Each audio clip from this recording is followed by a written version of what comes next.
Bonsoir tout le monde, chers étudiants, chères étudiantes. Aujourd'hui, je vais vous expliquer la notion de la politique économique, ses principaux objectifs et ses instruments. Commençons par une petite définition de la politique économique.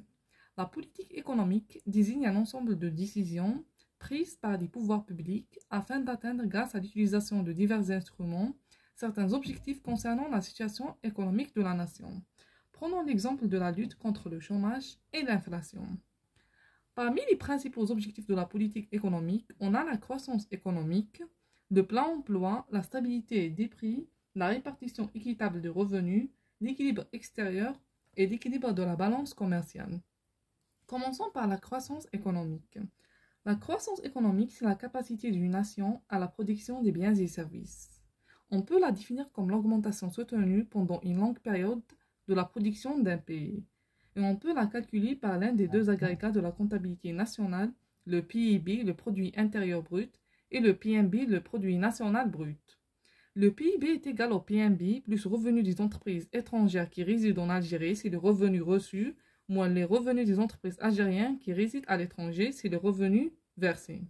Si le revenu reçu est égal au revenu versé, cela signifie que le PIB est égal au PNB, lorsque le revenu versé est égal au revenu reçu.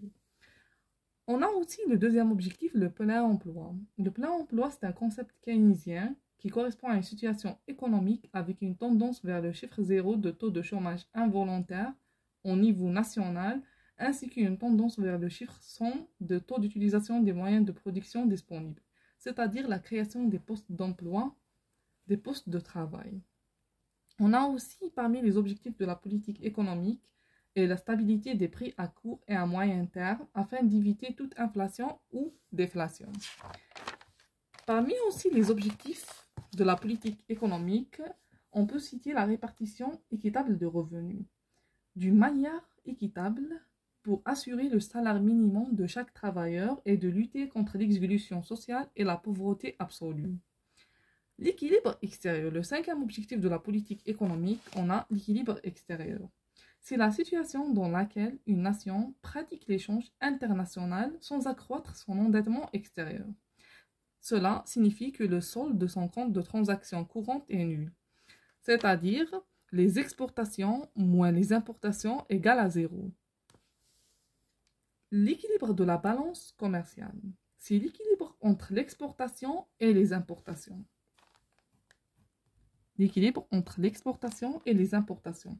Lorsque les exportations sont supérieures aux importations, on a un excédent extérieur.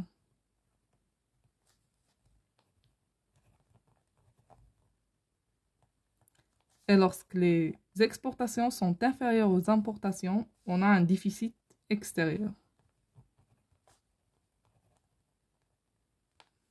Et lorsque les exportations moins les importations sont égales à zéro, cela signifie l'équilibre extérieur. C'est un équilibre, qu'il y a un équilibre extérieur. Les instruments, quant aux instruments de la politique économique, on a la politique monétaire et la politique budgétaire. La politique monétaire, elle est liée aux courants classiques et néoclassiques. C'est un ensemble de mesures visant à rétablir les équilibres économiques à travers un ajustement de la masse monétaire en circulation.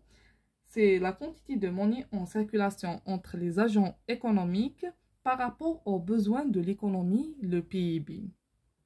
Le PIB est égal à la masse monétaire. C'est la quantité de monnaie en circulation par rapport aux besoins de l'économie et leur réévolution d'une année à l'autre. Souvent, cet ensemble de mesures de la politique monétaire se traduit à 2 ou 3 mesures privilégiées. On a le taux d'intérêt, le taux de change et l'open market, qui signifie l'achat et la vente des titres et des obligations sur les marchés financiers. Quant à la politique budgétaire, elle est liée au keynésien. C'est une politique des finances publiques consistant à utiliser les recettes, les dépenses et les soldes budgétaires comme un moyen de réguler l'activité économique nationale. Chez les économistes keynésiens, le marché ne peut seul permettre à une économie d'instaurer un optimum social. Les pouvoirs publics doivent, grâce à la fiscalité et aux diverses recettes de l'État, de financer un ensemble de projets d'investissement public, des transferts sociaux et des subventions économiques qui corrigent les imperfections du marché. Et merci.